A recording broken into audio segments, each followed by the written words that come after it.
Hey, what's going on, teachers and faculty and staff? Hey, I'm Justin here at Valley. I want to bring you a quick word today. I was actually praying about what to maybe bring to you, and then I just felt like I should just bring you the same word that I brought our students this week, because I think it's really a message that could pertain to everybody. And really, this whole message, it came out of my own devotion time. So really, it was my own convictions. It was my own personal Bible study and and just heart desires. And I was like, you know what, God, I'm just going to share what you're doing in my heart and to share it with others. So that's what I did with the students. And I'm like, why not share it with the students?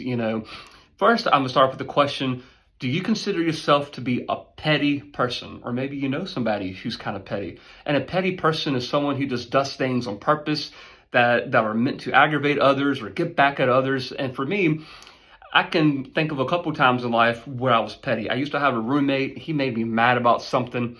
And so one day in the house, he was in his bedroom. He was just playing his guitar and singing. And because of what he did, just listening to him was aggravating me. Maybe you know a person like that they just aggravate you just when you hear their voice. And so I say, you know what?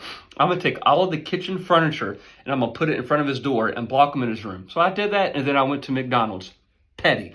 Or maybe for me, and I think a lot of people can relate to this, maybe you're like a road rage type of driver. I can get petty when I drive. The worst thing is when I'm going speed limit, or maybe going a little bit more than a speed limit, and there's a person behind me riding my tail.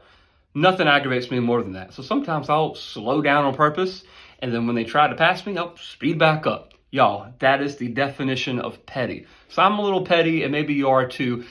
But then this morning I was reading the Sermon on the Mount. It's called Sermon on the Mount because Jesus was giving a sermon on a mount. It was on a hill looking out over the Sea of Galilee. And Jesus is giving this sermon, and he was talking about loving your enemies. And I was just convicted. I'm like, God, how many times do I actually love my enemies? And really, so my main thought is that when we let go of being petty, then we can experience the power of God in our lives. But we cannot purposely be petty all the time and then expect God to show us favor. And so really, I just want to read to you from that Sermon on the Mount, not the whole thing, but at least a few verses that got my attention. It's from Matthew chapter 5, verse 43. It says, "You have heard the law that says, love your neighbor and hate your enemy. But I say, love your enemies. Pray for those who persecute you. And that way you will be acting as true children of your Father in heaven. For he gives his sunlight to both the evil and the good, and he sends rain on the just and the unjust. If you only love those who love you, what reward is that?" In the Christian world, we call the kingdom of God often as the kingdom of the upside down. And we call it that because Jesus often taught things that were really, they contradicted what was the norm and what was seen as religiously correct, politically correct even. What Jesus taught, it just went against the grain. And because obviously he says, hey, you've heard the law that says love your neighbor and hate your enemy, but he's saying actually love your enemies. And so really, because for us, it's human nature to not like those who wrong us. It's human nature to want to lash out, voice our opinion, and cut people off. But you know what? That's not what Jesus taught, and that's not how Jesus loved. In Romans chapter 12, Paul furthers this thought by saying, bless those who persecute you. Bless, but then I like this next part. He says, do not curse. You see, it's more than just not cursing people. It's taking the next step to bless people. God does not bless those who curse people. God blesses those who bless others. And why? Because even when we do him wrong, and look, we do God wrong every single day. Even when we do him wrong, he blesses us and he loves us. Now it's our chance to return that. And so really, and I have 3 steps. And listen, as teachers, man, this applies to you, because I'm sure you all have students who walk through the school doors and they test you. They do things and they say things that maybe makes you want to say, oh, God, strike them down. But our response is to do 3 things. Number 1, when someone wrongs you, pray blessings over them.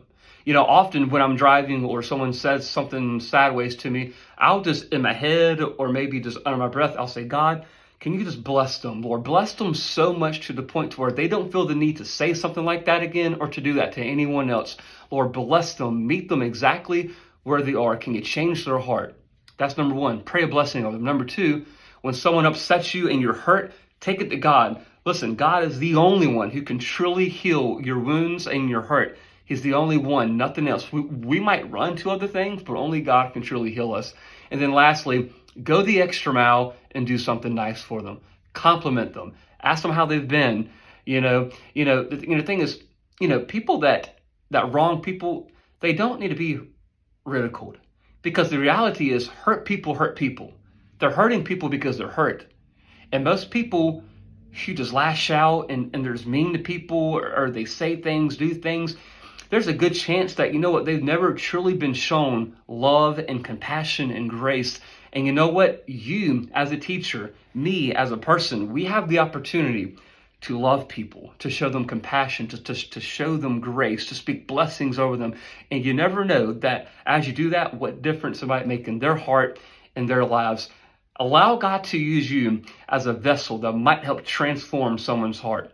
Again, hurt people, but we have an opportunity here to bless people, love them, and pray for them. Hey, thank you for all you do. God bless you. See you soon.